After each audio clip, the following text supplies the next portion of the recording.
I want you to know the outcome of all of these scenes. Put the six blocks up here of the different, these are the different countries that are in riots right now as these things begin to spread, inspired by Egypt. The outcome in each of these, whether it be freedom, extremism, socialism, or communism, the outcome will be dependent on who was the best organized in each country.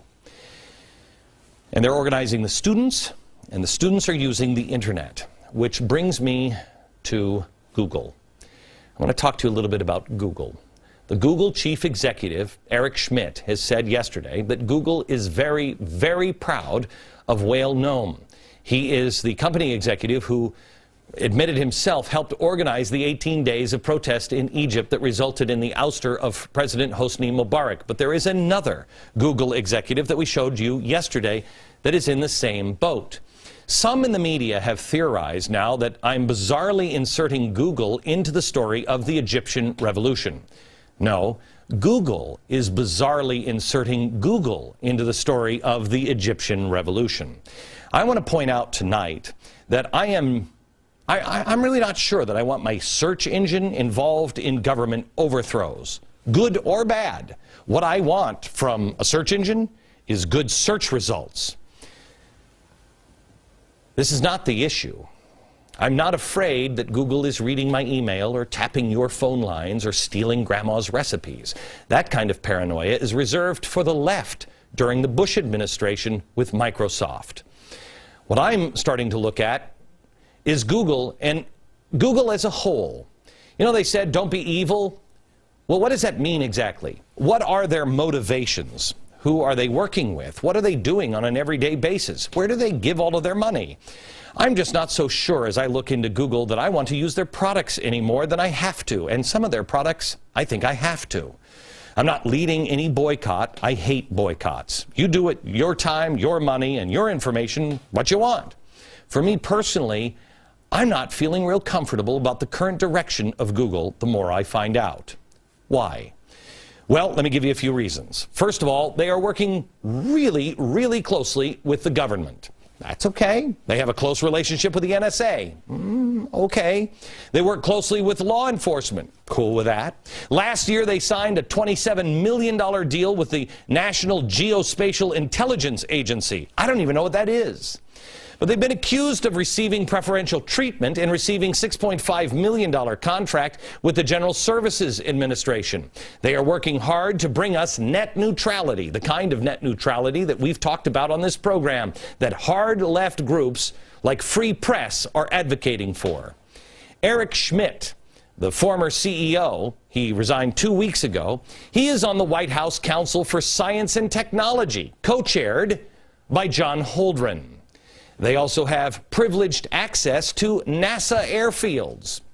Second point, they're working way too close for my comfort with hardcore leftists.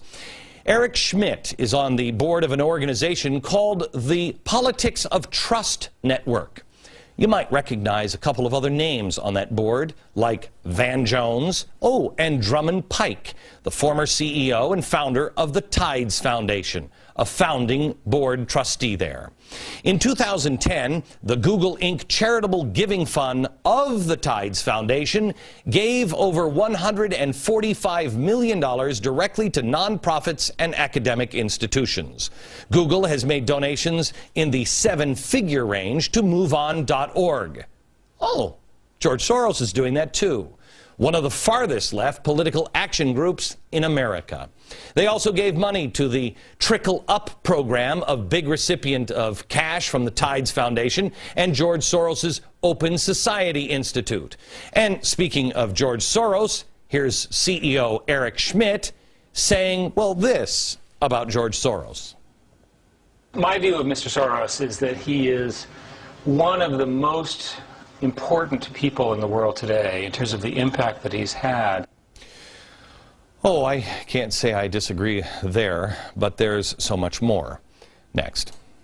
Revolutions has come to light, and I've told you for a couple of years that my gut has said something is wrong with Google, and I want to tell you why I'm wary of Google and what is coming to light. And I want you to understand, I don't think that they're rounding anybody up.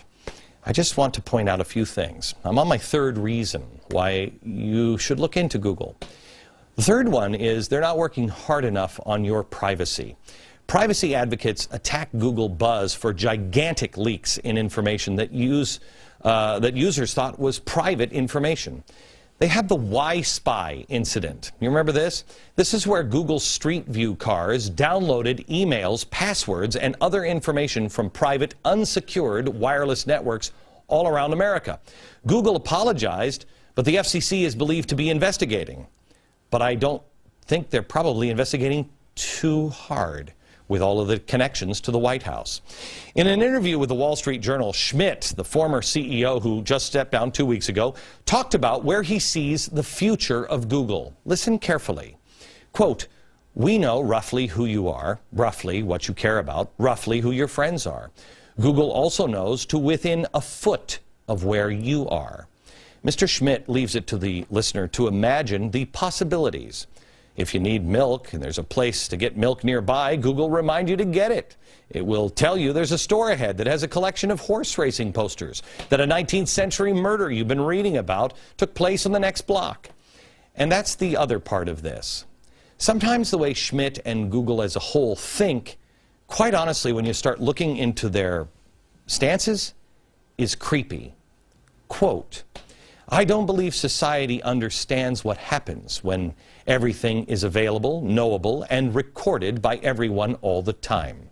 He says, and he predicts, I saw this video and I think he was serious, that every young person will one day be entitled to automatically change his or her name on reaching adulthood in order to disown youthful hijinks stored on their friends' social media sites.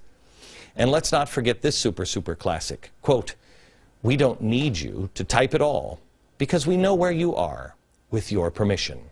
We know where you've been with your permission. We can know more or less what you're thinking about." End quote. Again, all of this may not matter to you. Google is one of the most competent companies on earth. Their products work really well, and it is almost impossible to avoid them this side of unplugging your computer. We'll have tips on the radio show and at glennbeck.com tomorrow if you decide to try to avoid companies like Google or other companies like them, and make sure your privacy is protected as much as possible. All I have to say on this is there is a strange thing going on with this search engine and our government, and we all have to choose who we do business with. For years, the left whined about Microsoft. They were too big, they were too powerful, they couldn't be trusted, they had to be stopped. They switched from Internet Explorer to Firefox, and they always got positive press coverage in the media, standing up against a big evil company. If you begin to have questions on Google, will the press treat you as that or a conspiracy theorist? I encourage you to do your own homework on Google. I don't recommend you Google it, but do your own homework. And everyone else that we talk about on this program, don't take my word for it. Look into it yourself, because you must make your own decision.